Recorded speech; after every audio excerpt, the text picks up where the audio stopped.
Bonjour et bienvenue à ce webinaire consacré aux bonnes pratiques de configuration d'un firewall. Je suis Jérémy Schramm, je suis ingénieur avant-vente chez WatchGuard France. Pascal Ledigol devrait nous faire l'honneur de nous rejoindre dans les minutes qui viennent. Ton assistant est là, Euh, Bonjour Il tout est le là, monde. il est arrivé, je ne l'avais pas vu. Bonjour Pascal. Le but de ce webinaire va être d'essayer de vous montrer comment certaines erreurs comment certains processus peuvent vous amener à ne pas profiter pleinement de votre service de sécurité. Je vois quelques noms connus, d'autres un peu moins en ce qui me concerne. Vous avez donc probablement la chance de travailler sur la meilleure marque d'UTM qui soit. Félicitations. Pour autant, on va voir que ce n'est pas toujours suffisant. Alors, il y a une toute petite touche de schizophrénie dans ce webinaire, puisque l'intitulé du webinaire parle de firewall, et pourtant la présentation parle d'UTM. Nous allons parler d'UTM parce que les services de sécurité associés sont très importants.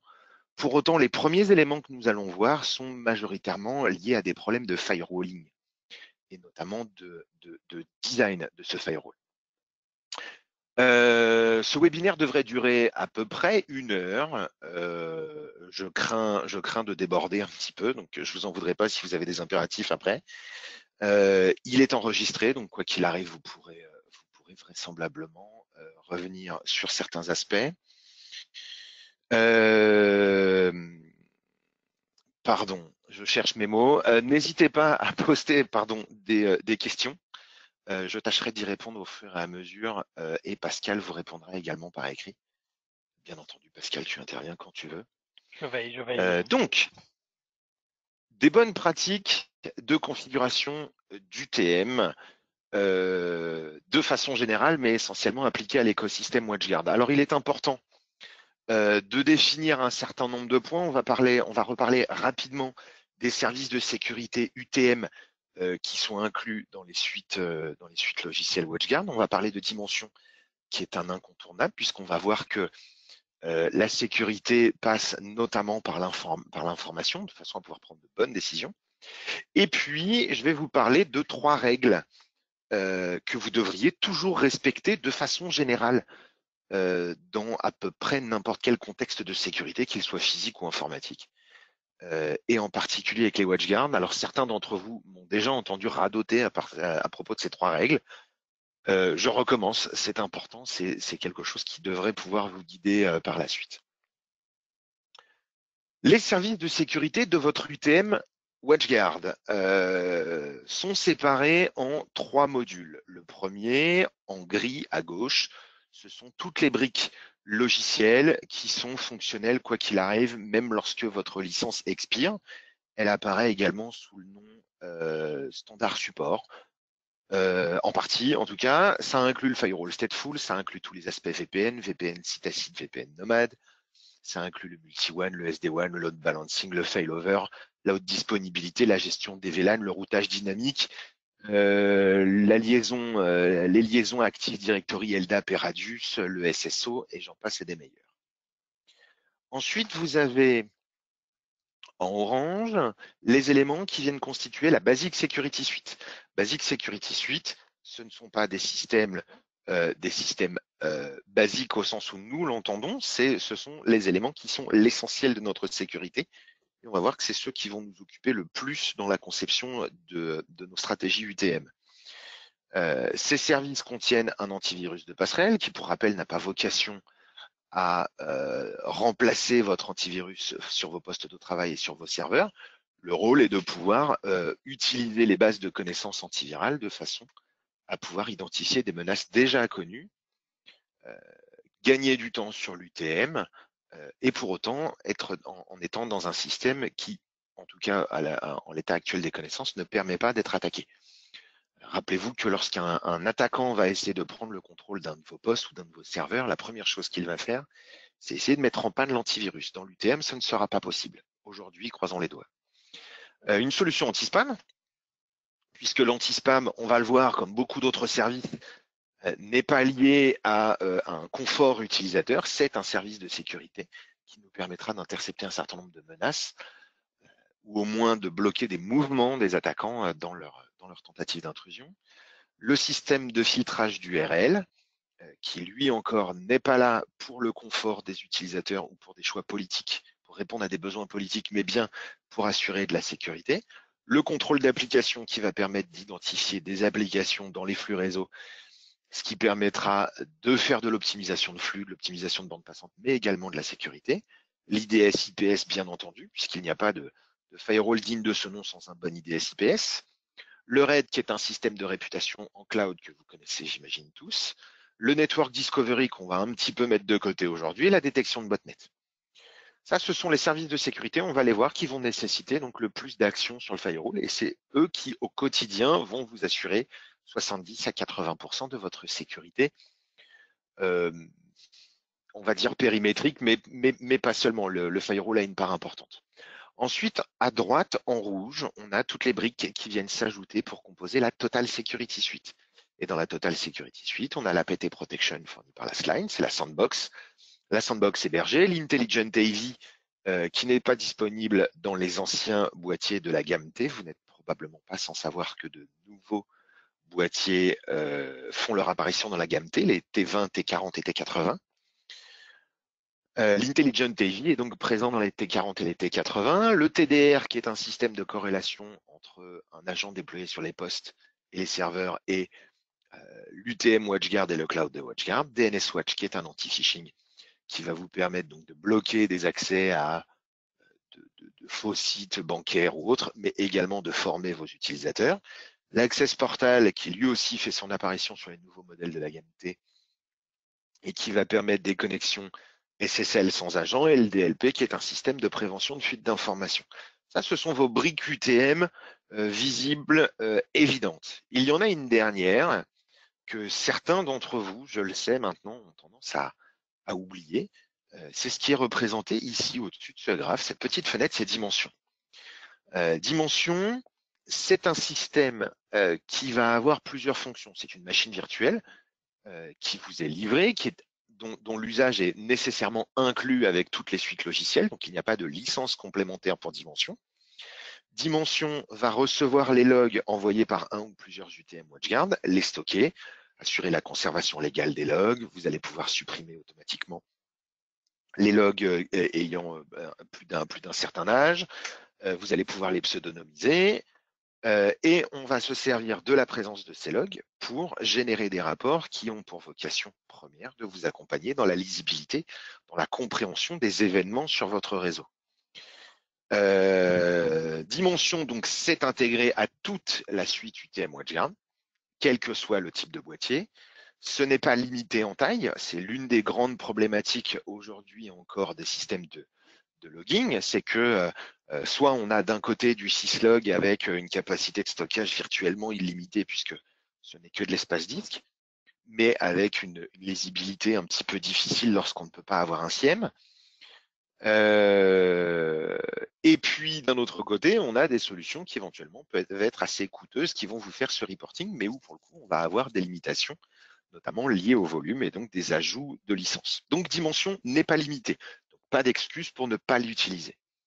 Les données sont donc pseudonymisables pour vous aider sur certains aspects de votre conformité RGPD.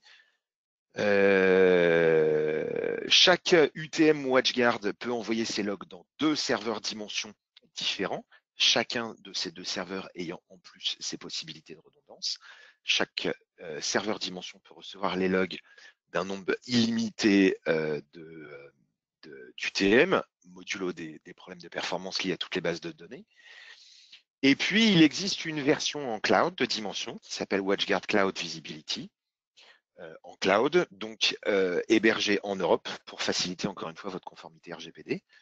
Et dans la Total Security Suite, vous avez 30 jours de rétention qui sont incluses, 30 jours glissants, qui vont vous permettre d'accéder donc à ces logs et à ces rapports. Alors, pourquoi utiliser 2 serveurs Dimension sur le même UTM? Imaginez, pour faciliter la lecture, les performances, la conformité RGPD, avoir un serveur Dimension avec tous les logs et tous les rapports en clair, durée de rétention courte et serveur Dimension exclusivement accessible aux services informatiques, et puis un deuxième serveur Dimension avec moins de performance, moins de ressources attribuées à cette VM, de façon à avoir une durée de rétention très longue, 12, 24, 36 mois en fonction de votre contexte juridique, avec des logs pseudonymisés, de façon à faciliter donc votre conformité RGPD, sachant que les logs pseudonymisés peuvent toujours être dépseudonymisés, c'est difficile à dire, en cas de requête judiciaire ou en cas de besoin technique qui puisse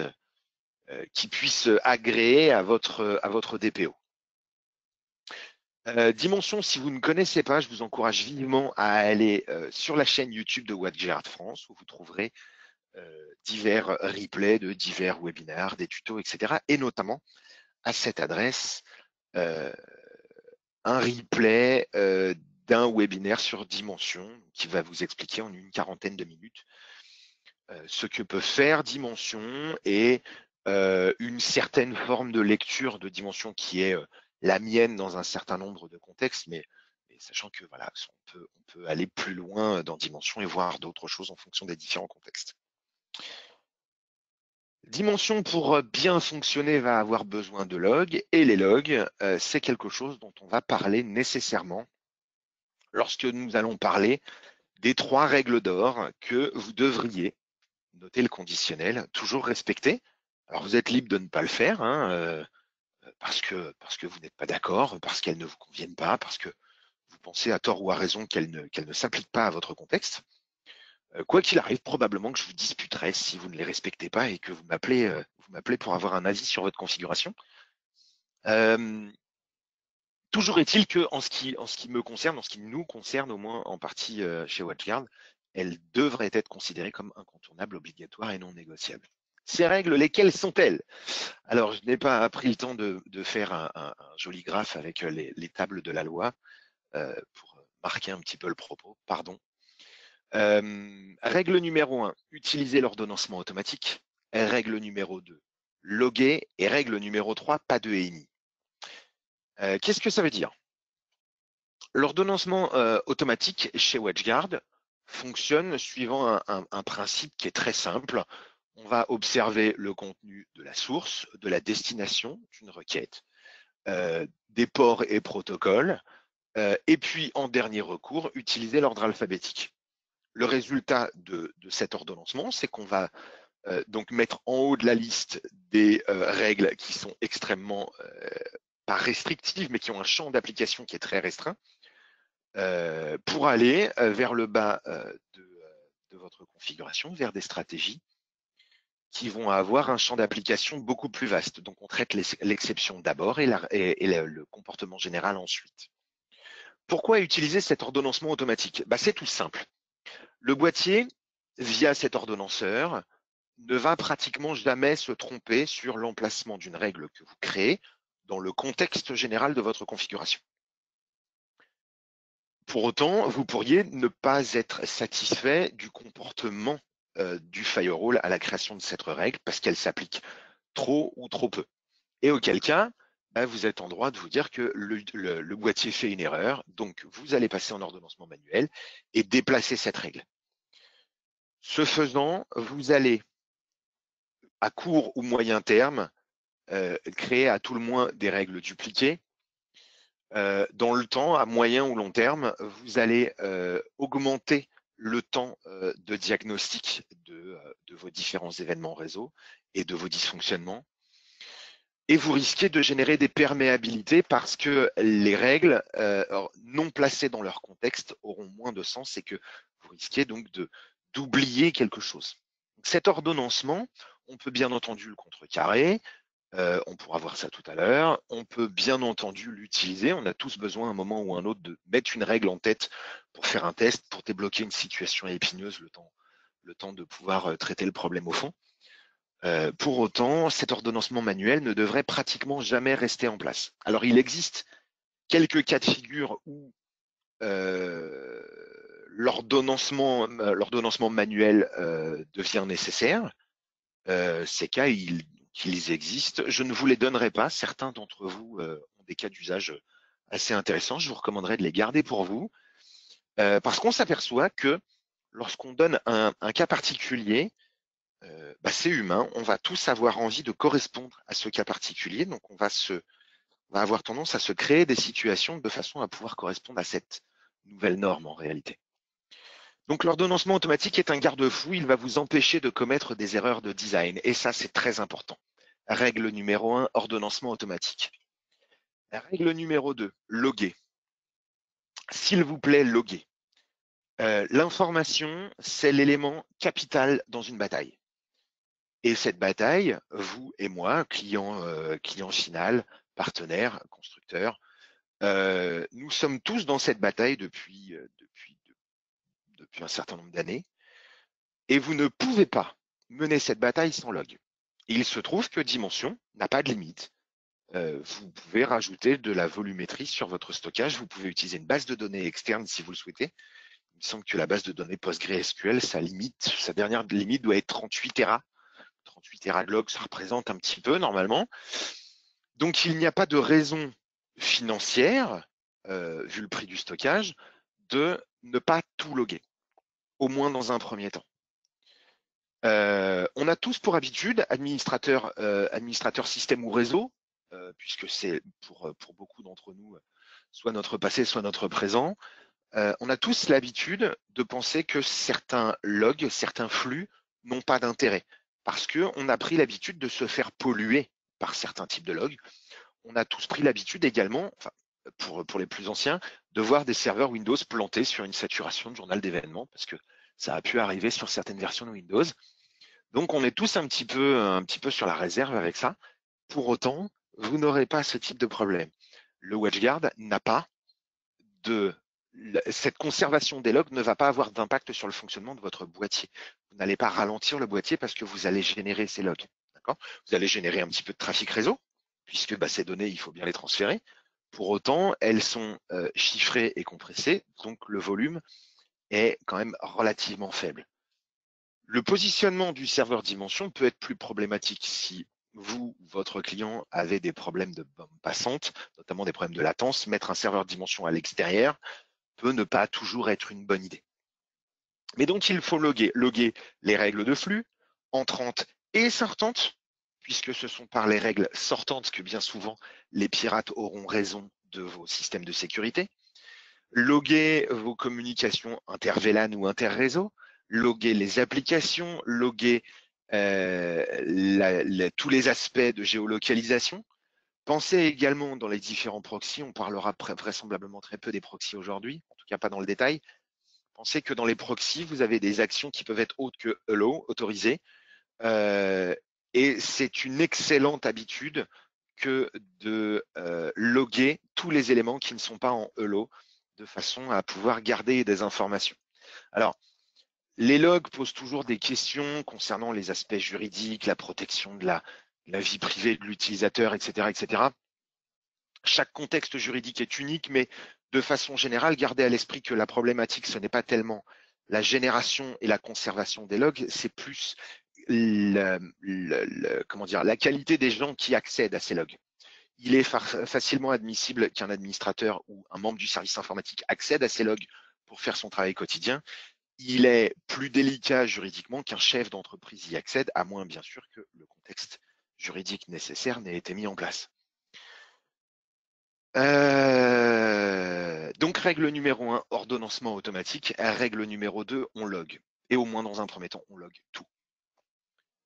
Règle numéro 3, pas de ENI. Qu'est-ce que ça veut dire pas de ENI? Ça veut dire que dans la configuration de votre UTM, vous allez trouver tout un tas de mots, donc j'espère que vous connaissez au moins en partie le sens.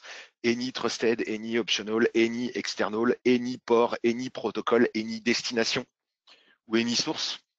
L'idée de cette règle, c'est de réduire votre surface d'exposition. La surface d'exposition, alors je vois qu'il y a des pertes de son. A priori, ça ne concerne qu'une personne. Non, c'est pas toi. J'espère que ça ne concerne qu'une personne. Bon. On t'entend bien. Ok. Réduire la surface d'exposition, qu'est-ce que c'est? C'est, pour faire une vilaine analogie, c'est un boxeur qui se cache derrière ses gants. D'accord? C'est se cacher pour éviter de prendre des coups. C'est ça, réduire la surface d'exposition. La surface d'exposition de votre UTM, c'est tous les moyens qui peuvent permettre de faire quelque chose que vous n'auriez pas souhaiter ou anticiper. D'accord? C'est fermer les portes. C'est ce qu'on fait tous depuis plus de 20 ans. Donc, on ferme les ports qui ne sont pas nécessaires sur l'extérieur.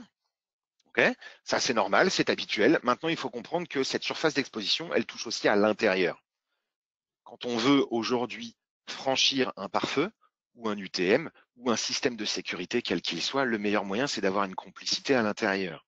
À défaut qu'elle soit consciente, cette complicité, eh ben, on va pouvoir utiliser l'utilisateur lui-même qui a des droits sur le réseau et au travers des systèmes de sécurité, on va se servir de l'utilisateur, le tromper bien souvent pour pouvoir mener l'attaque non plus depuis l'extérieur, mais depuis l'intérieur du réseau. Okay, donc cette surface d'exposition, il faut impérativement la réduire parce que sinon, malgré votre fantastique UTM WatchGuard, vous aurez des trous de sécurité, vous aurez des problèmes, vous aurez des intrusions, vous aurez des ransomware, vous aurez des problèmes et vous passerez des mauvaises journées, ce que je ne vous souhaite pas. Donc, on va voir comment réduire ces ensembles. Au lieu d'utiliser des ENI, on va utiliser des réseaux. Au lieu d'utiliser des réseaux, on va utiliser des tranches d'adresses. Au lieu d'utiliser des tranches d'adresses, on va utiliser des adresses. On va utiliser des utilisateurs, des groupes d'utilisateurs, des FQDN, etc., de façon à utiliser, à ouvrir le moins de choses possible vers l'extérieur. Règle numéro 1, ordonnancement automatique. Règle numéro 2, on log. Règle numéro 3, pas de ENI. Un jour, je me les ferai tatouer. À quoi ça ressemble dans la vraie vie? Pour ça, on va aller voir deux configs que j'ai sélectionnés. Alors, je n'en ai sélectionné que deux malgré vos envois nombreux, parce que je voudrais qu'on ait le temps de creuser un petit peu et que si on en met trop, ça va être difficile de toutes les voir. Si vous reconnaissez, c'est votre configuration que normalement j'ai correctement anonymisée. Je ne pense pas avoir oublié d'éléments. S'il vous plaît, ne le dites pas, parce que malgré tout, c'est une configuration d'UTM et que même si votre configuration a changé depuis et qu'elle ne présente plus certaines vulnérabilités, bah, ce serait déjà une vulnérabilité que de l'annoncer. En tout cas, merci pour vos envois. Alors, on va aller voir donc de la config UTM que j'ai répartie à chaque fois en deux cas. La situation A et la situation B. La situation A, c'est la configuration d'origine, telle qu'elle a été, à peu près telle qu'elle a été envoyée. Et le cas B, la situation B, c'est une version corrigée, alors pas nécessairement en profondeur dans tous les détails, puisque ne connaissant pas l'intégralité du parc, c'est difficile, mais je vous propose de discuter de ces situations-là. Normalement, après l'énoncé de mes 3 règles de sécurité, vous devriez voir un certain nombre de choses dans cette situation, dans ce cas 1A, qui devrait normalement vous alerter. Si on regarde dans le détail, règle numéro 1, elle n'est pas respectée. L'ordonnancement automatique n'est pas en place. Ici, la colonne est grisée. Je ne sais pas si vous voyez tout en bas, mais c'est marqué que l'ordonnancement automatique est désactivé. Je ne sais pas si c'est lisible. Et puis, on voit bien qu'on a des stratégies qui ont un champ, une portée d'application extrêmement vaste. Ici, ENI external et ici, ENI port et ENI protocole. D'accord? Donc, tous les aspects réseau, on a ces éléments-là qui sont très en haut. Donc, la règle numéro 1 n'est pas respectée. On verra quel impact ça a. Règle numéro 2, on log, eh bien, elle n'est que partiellement respectée. Regardez, la majorité des stratégies sont correctement loguées. J'ai bien mon petit journal ici sur la plupart d'entre elles. Il en manque une ici, il en manque là, il en manque là, il en manque ici également, mais globalement, on n'a pas de contrôle d'application.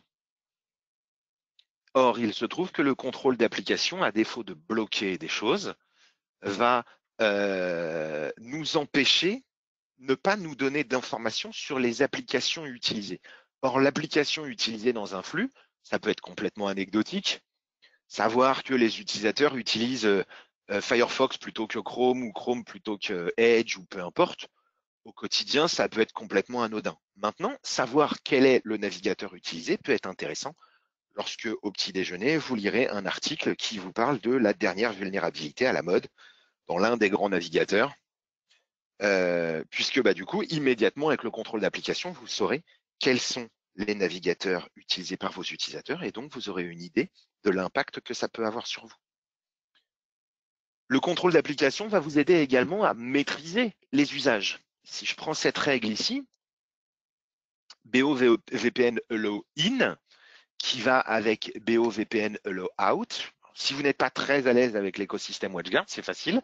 Ces deux stratégies sont des stratégies auto-configurées. Lorsqu'on crée un tunnel VPN entre deux sites, quel que soit le mode, le système propose nativement de créer une stratégie aller, une stratégie retour qui, en complément des règles de routage qui sont créées par le processus de création du VPN, autorise le flux. Et il se trouve que pour vous simplifier la vie au démarrage, ces stratégies sont de type ENI, donc tous les protocoles réseau sont autorisés à passer sans limite d'un site à l'autre, modulo l'étape de routage.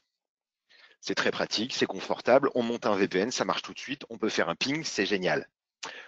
Lorsqu'on fait ça, lorsqu'on accepte ce processus, on tombe dans un travers qui est assez symptomatique de ce type de configuration. Ce n'est pas une reproche contre son créateur. Hein. Vous avez tous un métier, moi pas. Hein. Mon travail, c'est simplement de vous parler. Vous travaillez, vous avez des utilisateurs, vous avez des contraintes opérationnelles, budgétaires, etc. Ce type de stratégie, on a tendance à les oublier parce qu'elles sont commodes. C'est commode, on essaye de faire des choses, on essaie toujours de s'appliquer au mieux, mais on est toujours dérangé par le téléphone, par les tickets, par tout un tas d'excellentes bonnes raisons. Et du coup, on oublie la portée de ces éléments-là. Bien souvent, on va me dire, je n'ai pas de problème avec ma connexion VPN, ce sont mes deux sites, les deux sites de mon entreprise, je ne vois pas les raisons de filtrer. Or, il se trouve qu'un bon moyen pour pénétrer un réseau, c'est de passer par un site annexe, un site qui serait moins protégé. Je vous renvoie à, j'allais dire, l'excellent Opération Espadon. Je l'aime beaucoup, mais c'est quand même pas, pas tout à fait le film le plus génial de l'univers, même s'il est très bon. Dans Opération Espadon, pour se faire la banque, les méchants vont venir s'attaquer au site le plus faible. Toujours attaquer le maillon le plus faible dans une chaîne. Donc, il se trouve que même si c'est très commode pour vous que tout passe du site A au site B dans votre tunnel VPN, l'autoriser aveuglément fait que une menace présente sur le site A permettra de contaminer le site B. Si A et B sont deux entités, sont des éléments qui peuvent être la redondance de l'un ou de l'autre, adieu la redondance, adieu les backups qu'on pense être protégés parce que géographiquement ils sont à un autre endroit. Adieu le site de repli quand vous prendrez un ransomware et que tous les sites, toutes les machines de tous les sites de l'entreprise auront été infectées. Comment ça se passera? C'est facile, sachez-le. Lorsque je vais venir dans un tunnel, ici dans la phase 2 de mon IPsec, je peux parfaitement décocher cette case, ce qui va faire que mon objet tunnel, hop là, vous voyez ici, c'est le nom de mes deux tunnels, de mes deux phases 2. Eh bien, ces tunnels ne feront plus partie de cette stratégie. Comme elles seront vides, elles vont disparaître. Et à ce moment-là, vous allez pouvoir créer une ou des stratégies pour autoriser les requêtes DNS dans un sens, les requêtes LDAP dans l'autre, les requêtes de transfert de fichiers bidirectionnels, etc., etc., etc. Alors oui, je vous l'accorde, c'est plus de travail, c'est plus de stratégie. Mais au final, vous aurez quelque chose de plus sécurisé. Et en réalité, malgré l'augmentation du nombre de stratégies, vous allez avoir quelque chose de plus lisible.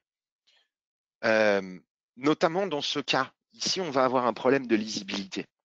Pas pour lire la config, je vois bien quelles sont mes stratégies. Juste, comme l'application de ces stratégies va être illogique, je vais perdre du temps dans la recherche d'une solution qui soit la plus rapide possible, la plus efficace possible et la plus sûre possible.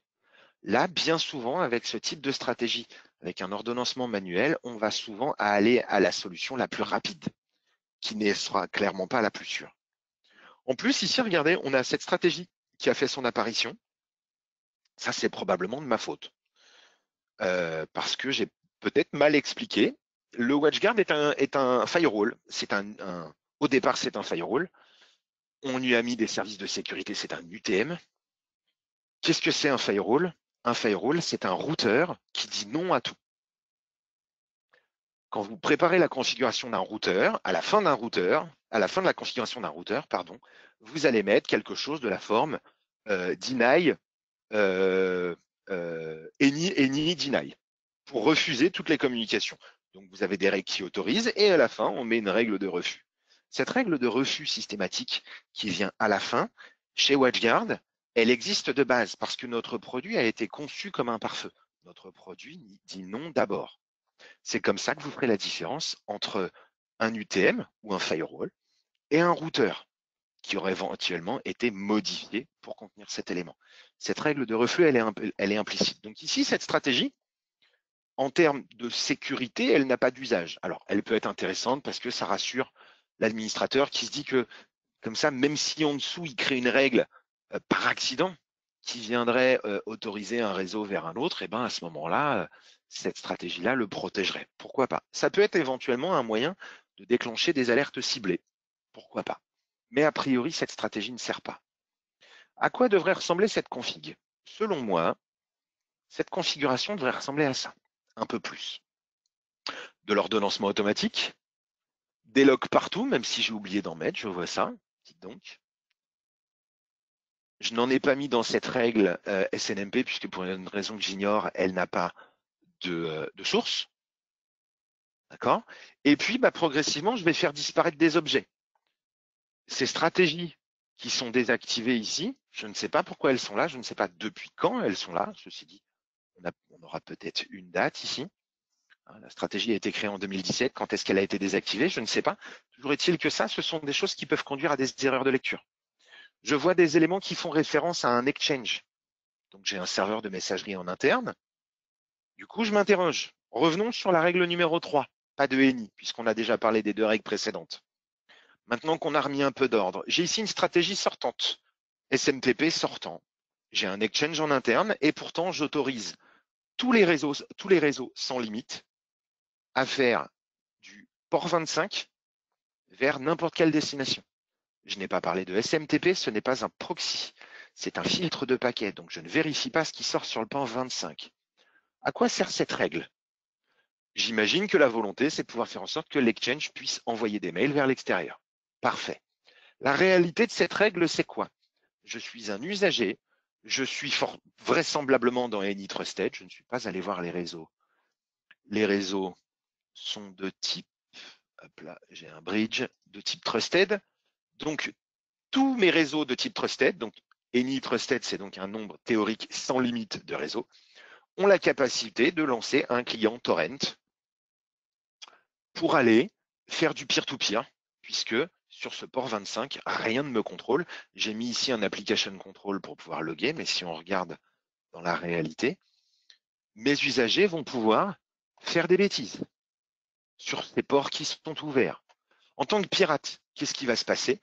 J'infecte une de vos machines par le biais d'un email, par le biais d'une pièce jointe, par le biais d'une clé USB, peu importe comment, j'infecte une de vos machines et mon malware va lancer une connexion VPN vers mon serveur de pirate sur le port 25. Rien ne l'empêchera.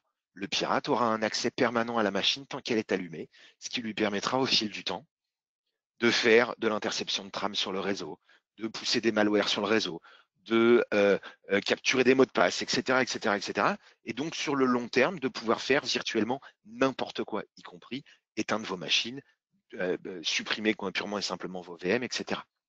Cette stratégie est dangereuse. D'accord? En réalité, sur un réseau avec de l'exchange, qu'est-ce qu'on fait? La seule machine qui devrait pouvoir envoyer des emails, c'est le serveur Exchange. Alors, je ne l'ai pas là. Donc, on va se dire qu'on va mettre l'adresse IP supposée du serveur Exchange. Le LAN guest, je l'enlève. Mes visiteurs, c'est très bien qu'ils aient envie d'envoyer des emails. Maintenant, l'email sur le port 25, il n'est en général pas authentifié. Est-ce que j'ai vraiment envie que l'un de mes chers visiteurs vienne sur le réseau visiteur? Il a un malware sur son poste qui envoie des spams et que du coup, mon adresse IP se fasse blacklister parce que j'ai laissé quelqu'un envoyer des spams. Et donc, est-ce que je peux me retrouver sans accès Internet et avec du coup mon serveur Exchange qui est injoignable? Ici, mon SMTP, en réalité, soit je fais de la remise directe et auquel cas, vraisemblablement ma destination c'est une external, soit mieux, j'utilise des solutions de filtrage, et auquel cas, ici peut-être que j'aurai un relais SMTP. Ici, j'ai une stratégie sur le port 80 qui va me permettre donc de faire, j'imagine, du web. C'est en sortant, c'est associé à cette stratégie HTTPS. Donc tous mes réseaux, tous sans limite, aussi bien mon réseau guest que mon réseau de prod, vont avoir le droit de sortir sur les ports 80 et 443. Il y avait un contrôle d'application par défaut. D'accord ? Ces stratégies me posent un problème, puisque là, en fait, on part du principe que toutes mes catégories d'usagers et mes visiteurs vont avoir le droit de sortir sur le net avec les mêmes droits. Et ça, c'est un problème. C'est un problème parce que on a vraisemblablement oublié que le filtrage web n'est pas là pour empêcher d'aider d'aller regarder les résultats de foot, quoi qu'on en pense. Je n'aime pas le foot. Ça sert avant tout à empêcher un utilisateur de tomber dans un piège. Le premier danger, l'une des premières phases d'une attaque, souvent, elle se fait par la navigation web.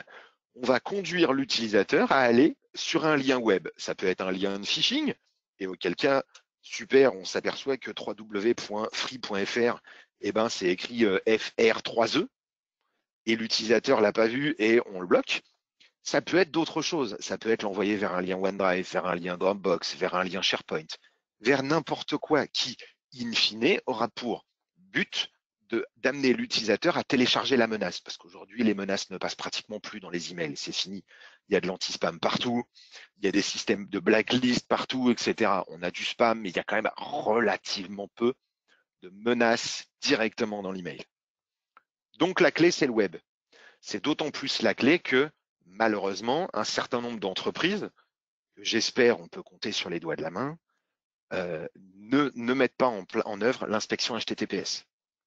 L'inspection HTTPS est un point important, puisque, comme on va le voir, le flux web de l'utilisateur, donc l'ultime bastion de liberté de l'utilisateur, l'élément qui nécessairement est accordé à l'utilisateur, va pouvoir être utilisé par les pirates. Si vous ne faites pas d'inspection HTTPS, tout ce qui va passer dans ce flux chiffré sera invisible, impossible à analyser par l'antivirus, impossible à analyser par l'Intelligent AV, impossible à analyser par la sandbox, impossible à filtrer par extension ou type de binaire ou autre. Et donc, c'est comme ça, en grande partie, que la menace va rentrer. Bien souvent, on nous dit, je ne comprends pas, on a pris un ransomware. Vous avez vu que vous n'avez pas d'inspection HTTPS? Cette inspection HTTPS est vitale. Si vous ne savez pas comment le faire et que ça vous effraie un peu, je vous renverrai à la chaîne YouTube de WatchGuard France, même si on pourra en reparler probablement dans un autre webinaire, où tout est expliqué, comment ça marche, comment c'est fait, les contraintes, comment déployer les certificats, etc., etc. C'est vital. Cette inspection HTTPS ici, de mémoire, elle n'était pas activée. On va aller voir. Vous voyez? Ah, ça c'est amusant, regardez. Sortant HTTPS proxy APT. Donc, l'usager, l'administrateur est persuadé, j'imagine, à juste titre, qu'il utilise les derniers services de sécurité. La sandbox de Lastline étant l'une des meilleures du monde, il est persuadé probablement d'être couvert. Or, il se trouve que cette sandbox n'a aucun effet parce que l'inspection n'est pas activée. Donc, les flux sont chiffrés. Donc, pardon, les seuls bastions dans ce cas-là sont le filtrage web, TDR sur le poste et l'antivirus sur le poste. On a involontairement décidé de sacrifier plusieurs dizaines de lignes de défense, puisque dans un flux web, on aurait la majorité des services de sécurité qui s'appliqueraient si je les reprends rapidement. Si je fais de l'inspection HTTPS dans mon flux web, je fais de l'antivirus, je fais du filtrage d'URL. Sans inspection, je ferai du filtrage de domaine. J'aurai mon contrôle d'application qui marcherait pleinement, j'aurai mon IPS qui marcherait pleinement. Mon RAID fonctionne toujours, ce n'est pas un problème. La détection de botnet aussi. Avec l'inspection HTTPS, j'aurai ma sandbox, j'aurai mon Intelligent AV. Donc, j'aurai bien plus de choses. Et ça, à chaque étape. C'est-à-dire quand l'usager clique sur le lien, quand l'usager charge la page, quand l'usager télécharge le fichier, etc., etc., etc. Donc ici, on n'a pas respecté la règle numéro 1, on n'a pas respecté la règle numéro 2 et on n'a pas respecté la règle numéro 3. D'accord? il faut faire disparaître ces objets. Ici, sur ces flux HTTP et HTTPS, on devrait avoir à minima un couple HTTP-HTTPS pour le réseau local et un couple HTTP-HTTPS pour le réseau guest. Et mieux, on aurait un couple HTTP-HTTPS pour la prod, un autre pour la direction, un pour la compta, un pour le service technique, etc., etc. Il y a Jérémy qui pose une question, je suis désolé, en plus il a l'orthographe parfaite. Jérémy, c'est mieux. Bonjour, pour l'inspection HTTPS, il faut bien déployer le certificat du WatchGuard sur tous les postes utilisateurs. Oui, oui et non, puisque vous pouvez également utiliser le certificat de votre Active Directory si vous avez une autorité de certification racine. Mais oui, il faudra bien déployer le certificat. Ce mécanisme est propre à tous les UTM. C'est le seul moyen pour un UTM de pouvoir faire de l'inspection HTTPS. Question de Monsieur Sago qui dit l'inspection HTTPS bloque régulièrement des sites. Pourquoi? Soit parce qu'ils sont protégés contre l'inspection, ce sera le cas de certains sites bancaires, certains sites gouvernementaux, et auquel cas on ne peut pas les inspecter. Donc il faut les mettre en exception. Ce sera le cas de certains services qui ne supportent pas bien le retard qui peut être généré, notamment. Vous pouvez avoir ça sur du streaming et sur de la voix sur IP. Et puis aussi parfois parce que les webmasters avaient un petit poil dans la main et que tout n'a pas été fait comme ça aurait nécessairement dû. C'est l'une des grandes problématiques de l'inspection HTTPS, c'est qu'il va falloir gérer des exceptions. Pas tout mettre en exception, on ne met pas tous les sites bancaires en exception, par exemple, parce que ce n'est pas la peine. Je peux parfaitement, moi, tous les jours, aller consulter mes impôts, ma banque, etc., sans que ça pose de problème. Quelle parade à part les exceptions. Je tapais les webmasters. Je vous dirais qu'il n'y a pas de parade contre les exceptions. C'est un bon sujet. De façon générale, ça pourrait être ma règle numéro 4. Les exceptions sont toujours mauvaises. Donc, il convient d'être toujours extrêmement prudent avec les exceptions qu'on utilise. Il n'y en a pas. Je suis désolé, Monsieur Sago. Il va falloir gérer des exceptions. Les identifier par population. C'est pour ça aussi que c'est intéressant de découper ces stratégies. Même si au départ, tout le monde a le même filtrage web, quand on voudra mettre en place de l'inspection HTTPS, au lieu d'impacter toute l'entreprise d'un coup, on va pouvoir faire d'abord les RH, puis les services financiers, puis la prod, puis la direction, puis machin, etc., etc. Et au lieu d'impacter 10 utilisateurs d'un coup si on est une boîte de 10 ou 1000 utilisateurs d'un coup si on est 1000, de les faire par famille et de pouvoir traiter des exceptions qui seront différentes pour chacun. Donc ici, cette source AnyTrusted, elle est extrêmement malvenue puisqu'en fait, on a un filtrage qui n'est pas assez ciblé. Oui, on peut mettre en place une phase d'inspection pour faire un listing pour les exceptions à associer. C'est l'un des buts de Dimension. Dimension va monitorer, va vous fournir des rapports sur tout ce que les services UTM auront pu rapporter. Les catégories d'URL, les noms de domaine auxquels les utilisateurs se sont connectés, les applications utilisées, etc., etc., ce qui permettrait d'identifier pas à coup sûr des éléments qu'il faut exclure de l'inspection, mais des éléments qu'il conviendra d'aller vérifier avec l'utilisateur. Vous aurez déjà des pistes. Vous saurez qu'il faut appeler tel usager pour lui dire, tiens, tu utilises tel site, j'ai peur qu'il ne pose un problème de sécurité, essayons demain de 12h à 12h15. La méthode, c'est ça. L'une des méthodes, c'est ça, pardon. Donc, règle numéro 1, l'ordonnancement automatique qui va nous redonner de la lisibilité, nous apercevoir qu'éventuellement, on a des stratégies qui ne servent pas. Règle numéro 2, loguer pour savoir ce qu'on va avoir dedans et ce qui sert réellement comme stratégie. Et règle numéro 3, faire disparaître CNI. Alors, bien entendu, ces deux règles-là sont le cas typique du moment où le ENI external ne peut pas disparaître. On en a besoin, c'est Internet. En revanche, on pourrait avoir ici, vous voyez, des connexions RDP. On utilise, je ne sais pas quel est le métier de cette entreprise, mais on autorise tous les usagers sans limite à faire du RDP vers tous les serveurs RDP sans limite. Qu'est-ce qui m'empêche, moi, pirate, d'essayer de tendre un piège à l'un de vos utilisateurs en disant « Ah tiens, viens donc essayer le nouveau service de comptabilité en ligne, tu vas voir, c'est génial, et je l'infecte au travers de cette connexion RDP. » OK? Pensez à ça. Tout est toujours un moyen pour vous tromper vos utilisateurs. Ça, c'est l'une des pires. La règle outgoing, elle existe par défaut. La règle outgoing est permissive en sortie. Elle autorise les 65 536 ports TCP et UDP en sortie depuis les réseaux locaux vers l'extérieur. Ça, c'est une règle qui doit disparaître à court terme. Parce que c'est important, aucune entreprise n'a besoin de ces 65 000 ports ouverts. Même si je le reconnais, et là je m'adresse plus aux clients finaux, même si les administrateurs chez les clients finaux comprennent, vont tout de suite comprendre de quoi je parle et le savent. Oui, ça veut dire que quand on ferme tous ces ports, eh ben, le jour où on change une appli ou un copieur ou un machin, oui, il faudra revenir sur la configuration du firewall, mais c'est incontournable. Lorsque vous faites un paiement par carte bleue, normalement, vous tapez votre code à 4 chiffres à chaque fois, mais pour le coup, le paiement sans contact me fait mentir.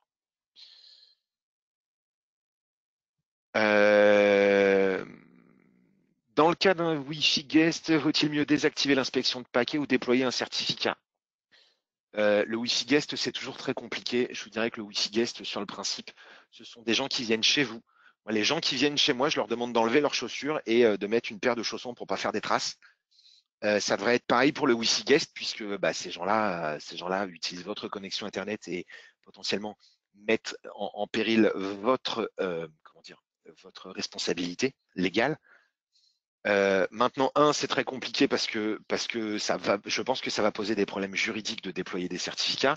Ça va poser des problèmes techniques parce que clairement, l'utilisateur moyen, quel que soit son niveau d'études, prend plaisir à être comme une poule devant un couteau dès qu'on lui parle de technique.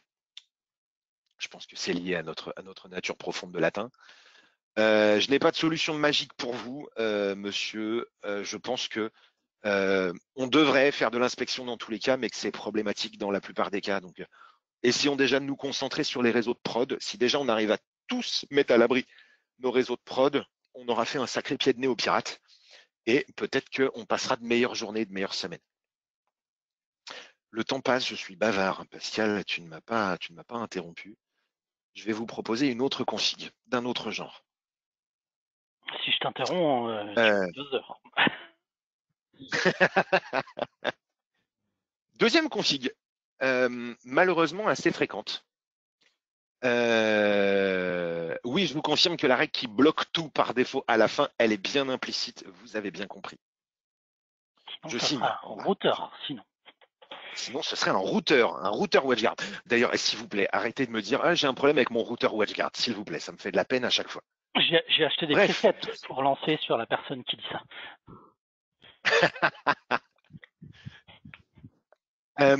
Deuxième cas d'école, extrêmement fréquent.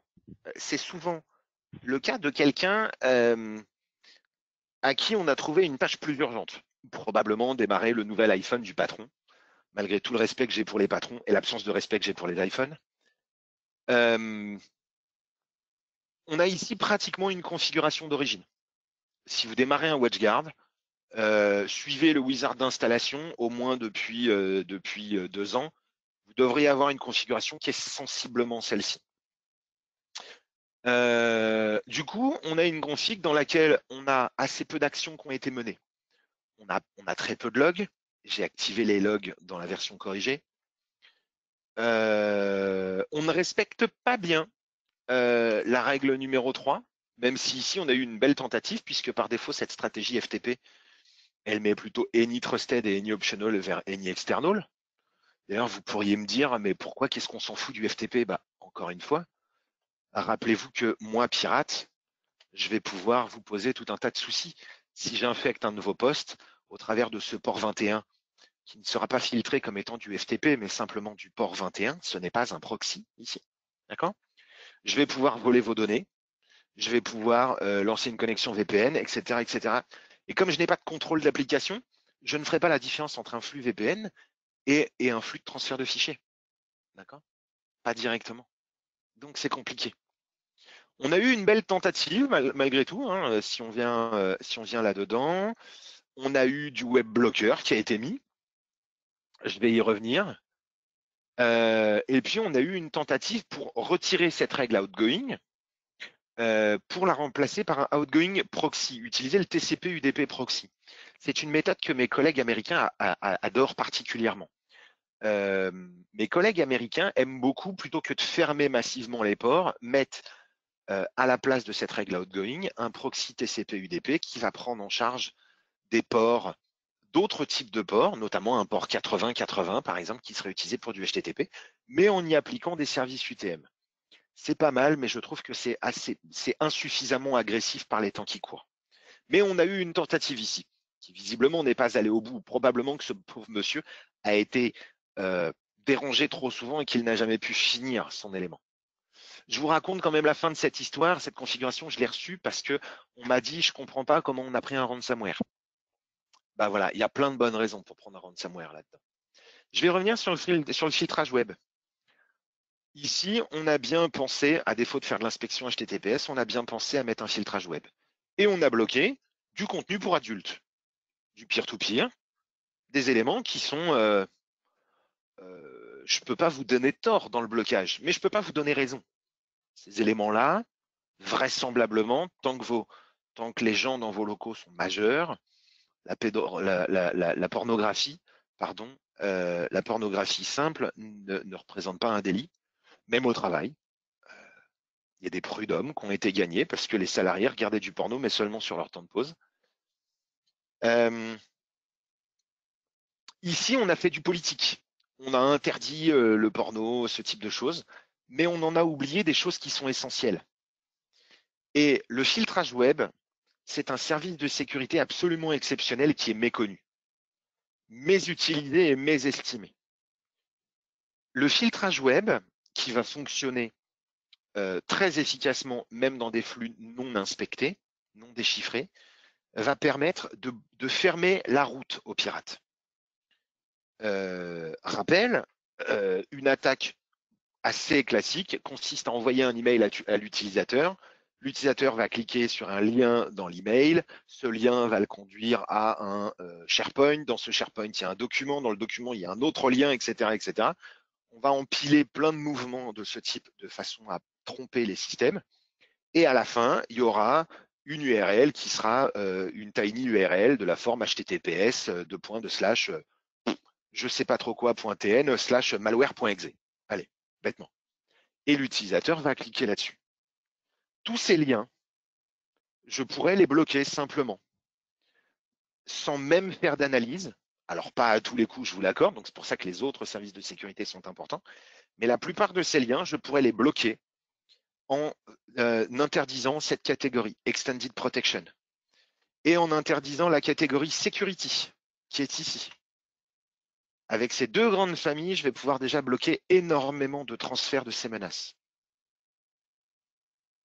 Dernier élément à bloquer, les éléments, pourquoi ça n'apparaît pas là, à plat, les sites web non catégorisés. Ça, c'est un point extrêmement important qui va nécessiter un peu de travail, mais Dimension va être là pour vous accompagner. Un site web non catégorisé, c'est un site web qui a peu de trafic, même si c'est une marque qui a pignon sur rue.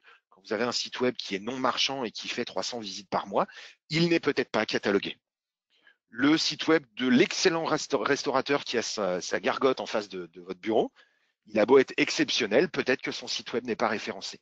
Client ou partenaire, vous pouvez demander le référencement de site. Il y a un robot qui va passer dessus. On va faire une analyse et on va s'assurer que c'est bien dans restaurant, que c'est bien dans business, que c'est bien dans quelque chose et que surtout, ce n'est pas une URL de la catégorie, d'une des catégories de la sécurité. D'accord? Parce que un site web non catégorisé, c'est également un site web qui est non catégorisable. Si vous reprenez ma tiny URL de tout à l'heure avec le malware.exe à la fin, en fait, vraisemblablement, il n'y a pas de nom de domaine ou le nom de domaine vient d'être ouvert, etc., etc., etc. La tentation pourrait être forte de mettre des exceptions pour ce type de choses. Sauf cas extrêmement particulier, l'exception du web blocker est à bannir. D'accord? C'est extrêmement important. Elle est pratiquement toujours mauvaise. Même si c'est le site web de quelqu'un que vous connaissez, votre patron veut accéder à un site web qui est non catégorisé, qui est le site web, le site marchand de l'entreprise de sa femme, c'est pas parce qu'il connaît sa femme qu'il connaît les vulnérabilités du site web. D'accord? Ce sont deux choses différentes. Donc c'est très important. C'est vraiment très important. Ce filtrage web est trop souvent méconnu. Résultat, qu'est-ce qu'on corrige dans cette config? La règle numéro 1 est respectée. Cool. La règle numéro 2 est partiellement respectée. Je n'ai pas assez de logs. Vous voyez, j'ai très peu de contrôle d'application. J'ai très peu de logs. C'est important de loguer les pings. Vous n'avez jamais eu des cas où vous n'avez jamais compris pourquoi, pendant un moment, votre Internet était ralenti. Si vous ne loguez pas les pings, vous ne verrez pas des utilisateurs, vous ne verrez pas les pings que vous avez lancés depuis certaines machines et que vous avez oubliés. Lorsque vous générez des pings, vous augmentez la valeur du ping. Et du coup, vous augmentez la latence. Et du coup, le résultat pour l'utilisateur, c'est Internet RAM, logué. OK ? Et la règle numéro 3 n'est pas assez respectée. Le FTP, on devrait le supprimer. Ici, on a un exchange aussi. Et bien à ce moment-là, on devrait limiter les choses. OK ? Règle numéro 1, ordonnancement automatique. Règle numéro 2, on log. Règle numéro 3, pas de NI. Si vous n'appliquez pas ce type de mécanisme de réflexion sur le design de vos stratégies, quels que soient vos services UTM, vous allez échouer. Les services UTM sont importants, et ils le sont autant que le firewalling. Des questions? D'autres questions?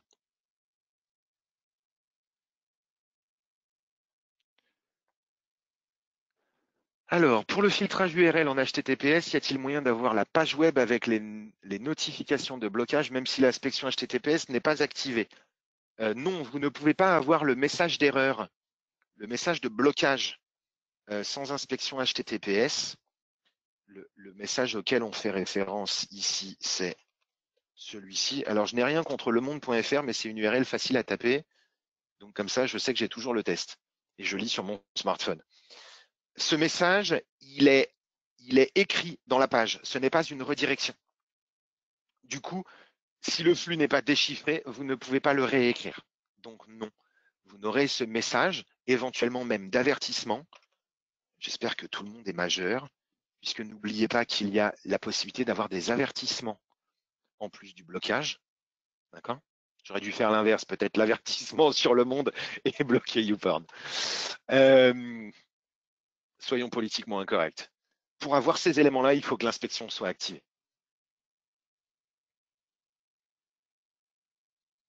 Pascal, tu vois quelque chose que j'aurais pu oublier?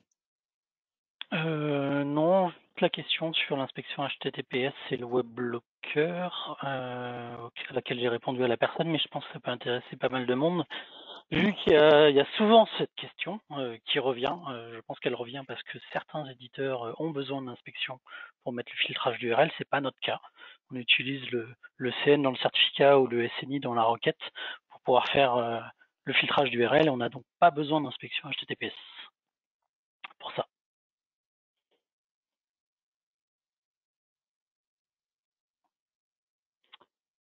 Bon.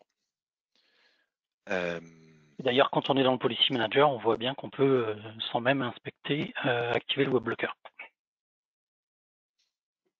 En attendant qu'il y ait d'éventuelles autres questions arrivent, nous reproduirons peut-être ce webinaire avec d'autres configurations.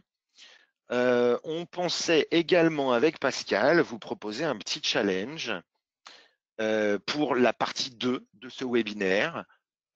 Nous pourrions tester votre assiduité et donc peut-être dans l'intitulé du prochain webinaire, vous dresser le portrait d'une entreprise fictive et vous demander de créer une configuration, puisque depuis le Policy Manager, vous pouvez créer une nouvelle configuration, même si vous n'aurez pas les services UTM, il y aurait plein de choses à faire, simplement en faisant comme ceci, sans être connecté, et on crée une nouvelle configuration. Et donc, vous proposez… on peut prendre la feature kit, sur NFR aussi. C'est vrai, on peut prendre la feature kit sur NFR ou même de son boîtier et créer une config de zéro. Et donc, peut-être vous proposer de créer vous-même une configuration pour cette entreprise fictive et puis, le jour du webinaire, prendre certaines de vos configurations en live et puis d'en discuter, peut-être faire un challenge. Donc, à voir. De nouvelles questions. Pour le filtrage URL en HTTPS, ah non, ça je viens d'y répondre, pardon. Vous avez donné des pistes d'amélioration. Proposez-vous un service d'optimisation plus concrète? Non. Si vous êtes partenaire, je suis à votre entière disposition, j'allais dire 365 jours par an, c'est pas vrai, mais un certain nombre de jours par an. Si vous êtes client, je vous encourage à vous tourner vers un partenaire qui pourra vous aider. Mais si vous avez une urgence, n'hésitez pas à me contacter de façon à ce qu'on puisse faire une revue de configuration. Et si vous n'avez pas de partenaire WatchGuard attitré, on pourra vous trouver un partenaire de qualité qui puisse correspondre à votre région et à vos besoins technologiques.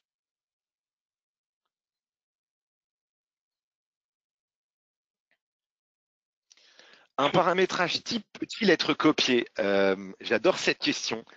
Je vais vous faire la même la réponse que je fais toujours. Admettons que je sois malade, que je sois diabétique. Je dois prendre de l'insuline. L'insuline, c'est bon pour moi. Il ne serait pas bon que tout le monde prenne de l'insuline. D'accord? En l'occurrence, ça ferait mourir plein de gens. Donc la sécurité est difficilement copiable. Ce qui correspond à votre contexte ne correspondra pas au contexte de votre voisin.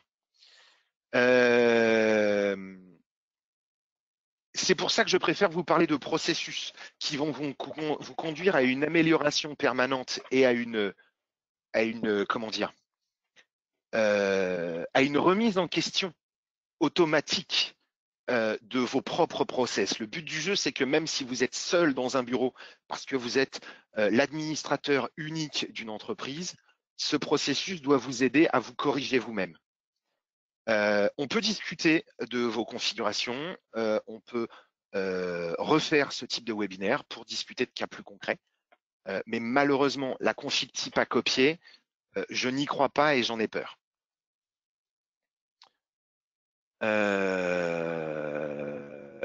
Oui, alors non, on va pas rentrer dans le débat du dopage tout de suite, s'il vous plaît.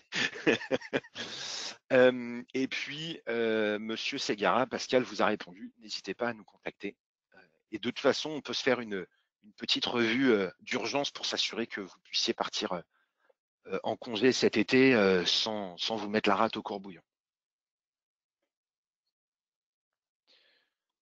D'autres questions? Alors, si d'aventure des questions revenaient, vous avez mes coordonnées dans l'invitation de cet email. Vous pouvez nous joindre à l'adresse france@watchguard.com. Pour reposer des questions, on me demande de remontrer les 2 catégories vitales. Alors en fait, c'est même 3. Je vous montre des choses que vous devriez toujours bloquer. La catégorie Extended Protection qui s'appelle protection étendue dans votre interface en français. OK, donc, petite capture d'écran si vous le souhaitez. Et puis la catégorie Security. Et puis, très important, ce non catégorisé. Alors de façon générale, le Extended Protection, vous pouvez le bloquer d'office. Il est rarissime qu'il y ait des effets de bord. La catégorie Security, faites attention puisque le site web compromis peut parfois donner des sueurs à vos usagers. Les sites web non catégorisés, ça nécessite une préparation avant. Mais surtout, n'hésitez pas à revenir vers nous. Je crois que j'en reparle dans d'autres webinaires. Vous verrez sur la chaîne YouTube donc le replay de ce webinaire et puis d'autres webinaires et d'autres tutos, notamment à propos de l'inspection HTTPS. Le lien de la chaîne YouTube, je vais vous le partager tout de suite. Alors, ça, c'est le lien de la vidéo, pardon, vers Dimension, mais à partir de là, vous pourrez trouver, je vais le mettre dans le chat, tout le monde pourra le récupérer ainsi.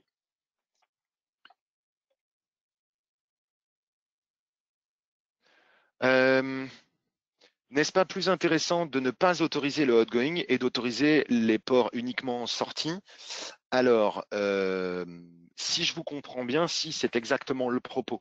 L'idée, c'est que dans une config type, on devrait faire disparaître ce type de choses et dire qu'on créerait une stratégie SMTP pour ce qui est nécessaire, une stratégie POP pour ce qui est nécessaire, avec les sources, les destinations, etc.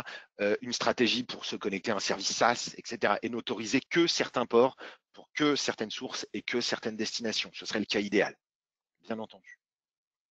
J'espère que je n'ai pas répondu à côté de la plaque. J'ai pas l'impression.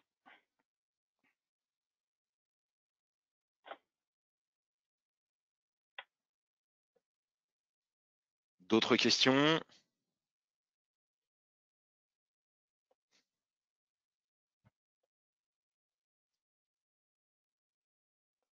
Bon, eh bien, si nous avons répondu à toutes vos questions, nous allons vous souhaiter une excellente journée. Enfin, moi en tout cas, Pascal, je ne sais pas. Moi aussi, je pense. Je vais Euh, réfléchir, mais je pense. N'hésitez pas à retourner voir la chaîne YouTube. On gagne pas d'argent avec, on fait du contenu pour vous. N'hésitez pas à venir sur d'autres webinaires. L'enregistrement, vous l'aurez. Vous aurez le lien normalement dans l'email de rappel, me semble-t-il. Oui. Et puis n'hésitez pas à rentrer en contact avec nous directement si vous avez des questions, des détails, des insatisfactions, etc.